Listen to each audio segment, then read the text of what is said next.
Pertanyaan kedua, Assalamualaikum Ustadz, izin bertanya, Waalaikumsalam warahmatullahi wabarakatuh. kalau kita membaca sirah sahabat Nabi banyak yang merupakan orang kaya dan juga merupakan ahli ibadah. Bagaimana kiatnya agar bisa mencontoh sahabat Nabi menjadi kaya dan tetap jauh dari sifat tamak? Barakallahu fiik. Masya Allah, barakallahu fikum. Naam jamaah. Iya, kalau melihat para sahabat Nabi, mereka banyak yang kaya, tapi banyak juga yang miskin. Artinya sama sih kehidupan di masa para sahabat Nabi itu. Mungkin di awal-awal Islam itu banyak yang miskin di antara mereka. Tapi ada yang kaya raya seperti Abdurrahman bin Auf, Uthman bin Affan, Talha bin Ubaidillah, Zubair bin Awam, ya, Sa'ad bin Rabi. Ada di antara mereka yang kaya raya. Kekayaan itu tidak tercela. Jadi dari tadi yang kita bicarakan itu, yang tercela itu ambisinya. Tamaknya ini, sifatnya ini loh. Karena apa? Karena Allah menciptakan dunia ini dengan segala fasilitas yang di dalamnya dan memerintahkan kepada kita untuk mencari rizki di dalam. Cari rizki, tapi tidak dengan ambisi. Tidak dengan tamak. Tidak dengan kerakusan. Maka dikasih nasihat. Rizkimu itu sudah ditetapkan loh. Sehingga nggak usah kepikiran. Tugasmu berusaha.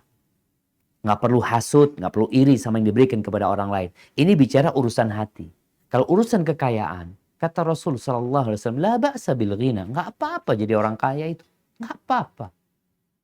Liman ittaqa. Tapi catatannya bertakwa.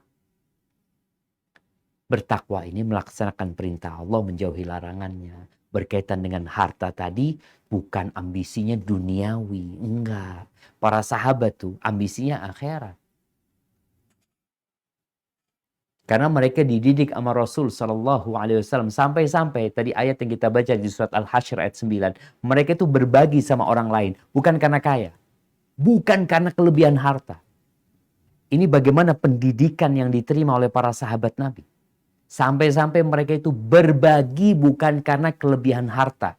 Tapi berbagi karena cinta kepada saudara-saudara mereka. Karena berharapkan akhirat. Apa yang harus dilakukan kita? Itu tadi, ambisi kita ini. Antum mau cari dunia, apa mau cari akhirat? Ketika seorang hamba dididik, mengetahui hakikat kehidupan dunia. Bagaimana Rasul SAW mengatakan kepada para sahabat, dunia ini lebih hina daripada bangkai. Dunia ini nilainya tidak lebih dari satu sayap nyamuk. Bagaimana Nabi SAW menjelaskan kepada mereka 2 rakaat subuh itu, 2 rakaat fajar sebelum subuh itu lebih baik dari dunia dan isinya. Seperti inilah dididik para sahabat sehingga dunia yang ada di tangan mereka itu nggak sampai ke hati mereka. Cuma ada di tangan mereka. Makanya mereka berbagi ya, kasihkan sana, kasihkan sini. Karena mereka tahu dengan hakikat kehidupan dunia ini. Dan tentunya tadi mereka dididik sama Nabi SAW. Bagaimana ayat-ayat Al-Quran banyak sekali yang mengingatkan manusia akan fitnah harta. Agar mereka tidak tertipu dengan dunia. Fala taghurrannakumul hayatud dunya. Kalian jangan tertipu dengan kehidupan dunia. Akhirnya kalian berpikir untuk lebih lama hidup di dunia ini, menikmati kehidupan dunia ini, mengumpulkan harta. Jangan. Nabi malah mengatakan kepada Abdullah bin Umar Ibn Khattab, kun fid dunya ka'annaka gharib. Hiduplah di dunia seperti orang asing. Orang asing. Yang mungkin dia jadi perantau kerja di Malaysia 1 tahun. Gimana sikap dia di sana? Yang ada dalam benak dia adalah bagaimana bekerja mengumpulkan harta untuk di Indonesia. Jadilah seperti itu. Engkau bekerja untuk akhiratmu. Au abiru sabil.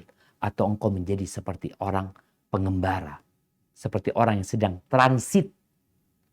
Bayangin orang yang transit di bandara, apa yang akan dia lakukan?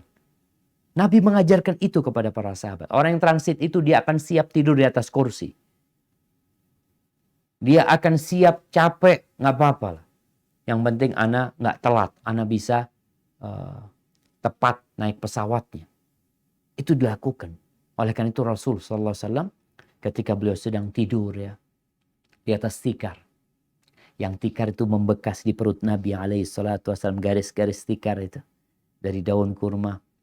Beliau SAW bangun ya dengan bekas di perutnya. Umar mengatakan, ya Rasulullah, itu Kaisar Romawi, kemudian Raja Persia, hidup bergelimangan harta, sedangkan engkau seperti ini.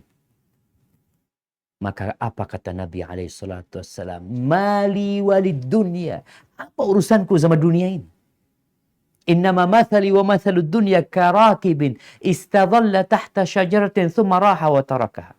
Permisalanku dengan dunia ini seperti seorang pengendara yang istirahat di bawah pohon, bernaung sejenak, lalu pergi meninggalkan pohon itu selama-lamanya.